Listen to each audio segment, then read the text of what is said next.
여러분 안녕하세요. 오늘도 우리 주님께서 주시는 변함없는 은혜와 사랑을 우리 모두가 누리게 되시기를 간절히 바라고 기도합니다. 함께 찬양하겠습니다.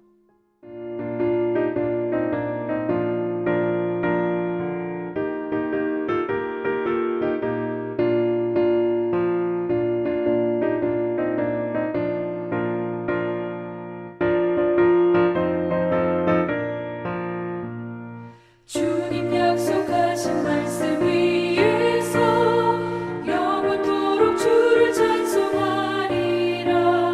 소리 높여 주께 영광 돌리며 약속 믿고 굳게 서리라.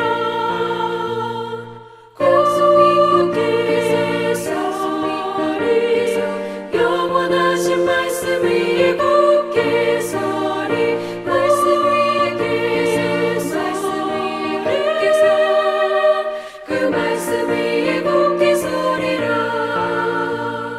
주님 약속하신 말씀 위에서 세상 염려 내게 엄습할 때에 용감하게 힘써 싸워 이기며 약속 믿고 굳게 서리라.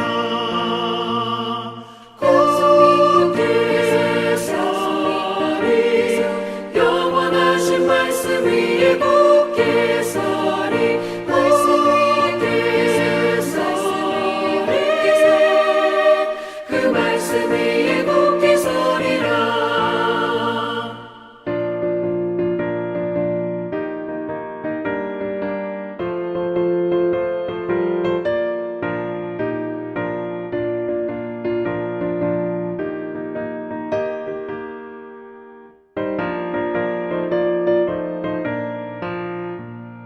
주님 약속하신 말씀 위에서 영원하신 주의 사랑을 믿고 성령으로 힘써 싸워 이기며 약속 믿고 굳게 서리라.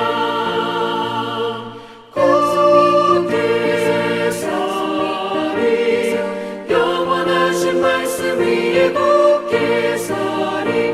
말씀 위에 서리 그 말씀 위에 굳게 서리라.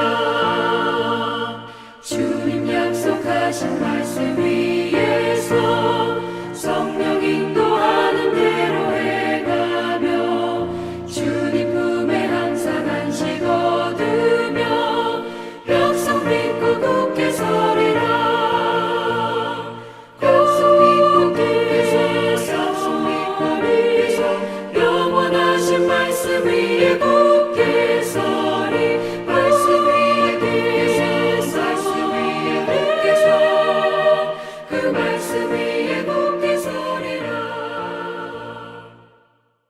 오늘 우리에게 주시는 하나님의 말씀 같이 읽습니다. 역대상 24장입니다. 우리 1절부터 31절까지의 말씀인데요. 한 절씩 우리 영상을 보면서 같이 읽어 나가도록 하겠습니다. 아론의 아들들은 나답과 아비후와 엘르아살과 이다말이라.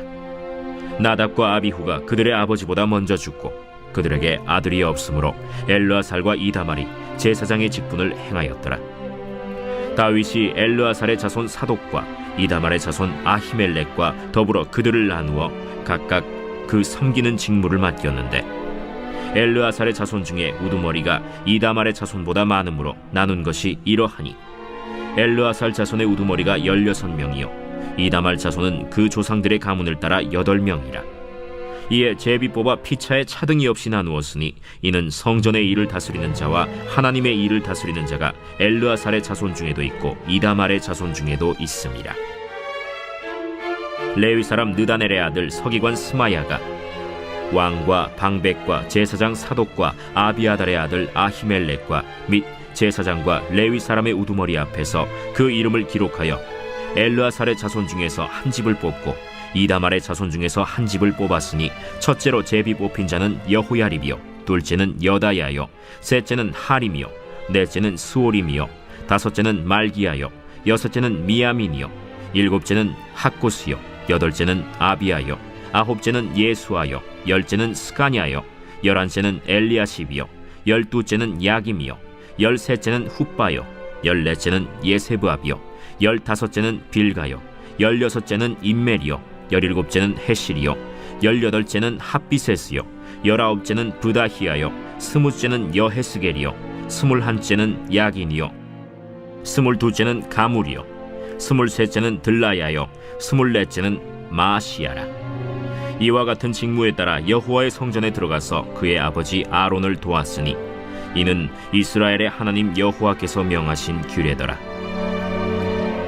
레위 자손 중에 남은 자는 이러하니 아므람의 아들들 중에는 수바엘이요 수바엘의 아들들 중에는 예드야며 르하비아에게 이르러는 그의 아들들 중에 우두머리 이시야요 이스할의 아들들 중에는 슬로못이요 슬로못의 아들들 중에는 야하시요 헤브론의 아들들은 장자 여리야와 둘째 아마랴와 셋째 야하시엘과 넷째 여가므암이요 우시엘의 아들들은 미가요 미가의 아들들 중에는 사밀이요 미가의 아우는 이시야라. 이시야의 아들들 중에는 스가리아이며 무라리의 아들들은 마흘리와 무시요 야시야의 아들들은 브노이니 무라리의 자손 야시야에게서 난 자는 브노와 소함과 삭굴과 이브리요 마흘리의 아들 중에는 엘르아살이니 엘르아살은 아들이 없으며 기스에게 이르러는 그의 아들 여라무엘이요 무시의 아들들은 마흘리와 에델과 여리모시니 이는 다 그 조상의 가문에 따라 기록한 레위 자손이라. 이 여러 사람도 다윗 왕과 사독과 아히멜렉과 제사장과 레위 우두머리 앞에서 그들의 형제 아론 자손처럼 제비 뽑혔으니 장자의 가문과 막내 동생의 가문이 다름이 없더라.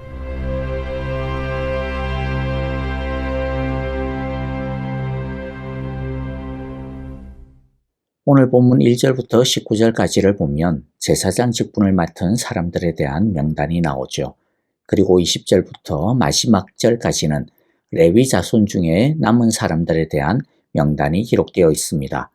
하나님께서는 아론 가문을 제사장 가문으로 세우셨습니다.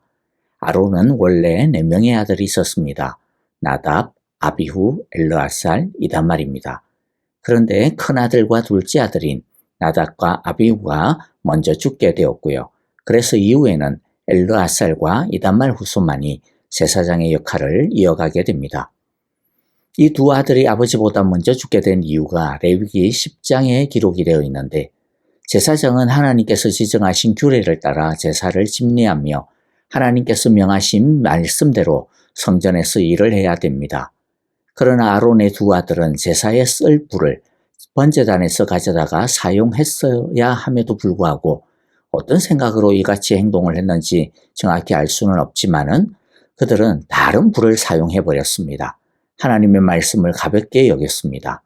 하나님이 명하신 방법이 아니라 자기가 좋게 생각한 방법, 자기가 옳다라고 생각한 방법으로 제단에 불을 사용하였던 것 같습니다. 하지만 하나님께 드리는 제사는 드리는 사람의 정성과 마음도 중요하지만 그것보다 더 중요한 것은 하나님이 원하시는 방법과 명령을, 말씀을 온전히 따르는 것입니다. 왜냐하면 제사는, 예배는 하나님에 대한 온전한 사랑과 감사, 그리고 순종과 헌신, 하나님만을 높이고 하나님만을 섬기고 충성한다라고 하는 온전한 드림이기 때문이죠. 그러므로 예배는 가장 확실하게 하나님 중심이 드러나는 것입니다. 그러므로 내가 원하고 내가 좋아하고 사람들이 원하는 것이 아닌 오직 하나님의 말씀을 따라야 온전한 제사, 온전한 예배인 것입니다.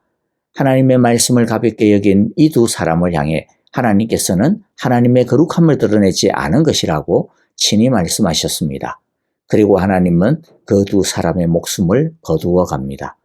제사장 가문의 첫 시작이 하나님의 말씀을 가벼이 여긴 두 죽음으로 시작이 되었습니다. 이것을 통해 하나님은 앞으로 오고 오는 세대에게 어떻게 예배해야 되는지에 대해 너무나도 분명하게 경계하시고 말씀하여 주신 것이죠. 구약시대의 제사를 오늘날 우리에게 적용을 하면 예배라고 할 수 있겠습니다. 예배를 통해 하나님께서 거룩하신 것처럼 우리도 거룩한 산 제물이 되기를 원하시는데 과연 우리의 예배가 거룩하게 구별되고 있는지 점검해 보았으면 좋겠습니다. 우리의 몸과 우리의 마음이 거룩하게 구별되지 않는다면 주님이 기뻐하시는 예배가 아니라 내 만족을 위한 예배로 전락되고 말 것입니다. 참 예배는 오직 진리 안에서 드려야 합니다. 그런데 오늘날 우리에게 주신 최고의 진리가 무엇입니까? 예수님입니다. 따라서 예수님으로 말미암지 않고는 어느 누구도 하나님께 나아갈 수가 없습니다. 아무리 화려한 건물, 아무리 화려하고도 장엄한 예식, 감동적인 찬양과 심금을 울리는 설교가 있다 하더라도 예수님의 보혈을 의지하지 아니하고 예수님을 주로 고백하며 따르지 아니하는 예배는 사람들의 멋진 이벤트에 불과할 뿐임을 우리는 잊지 말아야 할 것입니다. 이처럼 아론의 두 가문 엘르아살과 이다말 자손이 대대로 제사장의 역할을 감당하였는데요. 그런데 다윗 시대에 들어서는 제사장직을 맡아 섬길 수 있는 제사장들의 숫자가 너무나도 많아졌습니다. 그래서 다윗은 제사장의 두 가문을 24개조로 나누어 섬기도록 하였습니다. 그리고 그 순서는 공평하게 제비를 뽑아 섬기도록 했습니다. 그래서 5절에 보면 성전에서 하나님의 일을 할 지도자들이 엘르아살 자손과 이다말 자손 가운데 모두 다 있으므로 이 두 가문을 제비 뽑아 공평하게 갈례를 나누었다라고 말씀합니다. 제사장뿐만 아니라 다른 레위 사람들도 마찬가지였습니다. 그래서 31절에 보면 이들도 그들의 친족인 아론 자손과 마찬가지로 다윗 왕과 사독과 아히멜렉과 제사장과 레이사랑 가문의 족장 앞에서 제비를 뽑았다. 가문의 종가이든 가장 작은 집이든 공평하게 제비를 뽑았다. 이렇게 다윗은 변화되어진 시대 앞에서 예배를 맡은 제사장과 또 레위 지파의 가문들을 새롭게 정비하였습니다. 오늘의 말씀을 통해 몇 가지 좀 생각해 보고자 하는데요. 첫째, 예외 없이 모두가 주님의 일에 참여하게 했습니다. 다윗은 제사장들이나 레위 사람들이 사역을 맡을 순서들을 제비를 뽑아 순서대로 맡게 했습니다. 그리고 장자든 막내든 차등을 두지 아니하고 공평한 위치에서 역할을 감당하게 했습니다. 왜냐하면 이들 모두는 다 동등한 제사장이었고 레위인들이었기 때문이죠. 우리 모두도 주님의 왕 같은 제사장으로 부름을 받았습니다.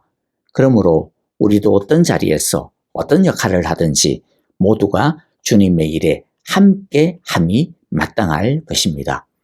둘째는요, 섬김의 방법은 시대에 따라 다르지만 섬김의 본질은 변하지 않는다라는 것입니다. 시대가 변함에 따라 성막 시절처럼 제사장의 직분을 감당할 수는 없게 되었습니다.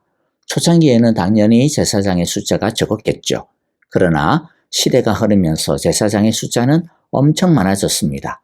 그러다 보니 자칫 잘못하면 큰 가문의 출신 제사장이나 또는 나이가 많은 제사장들만 제사장의 직분을 독점할 수 있는 위험이 있었습니다.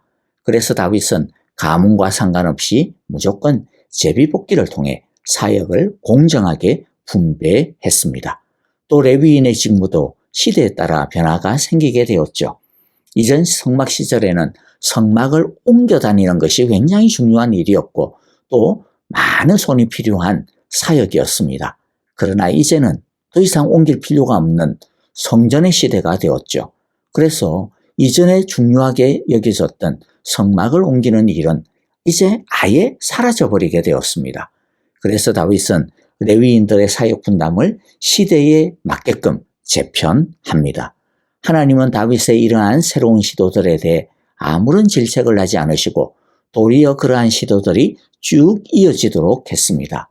하나님께서 그러한 변화를 인정하셨다라고 하는 뜻이죠.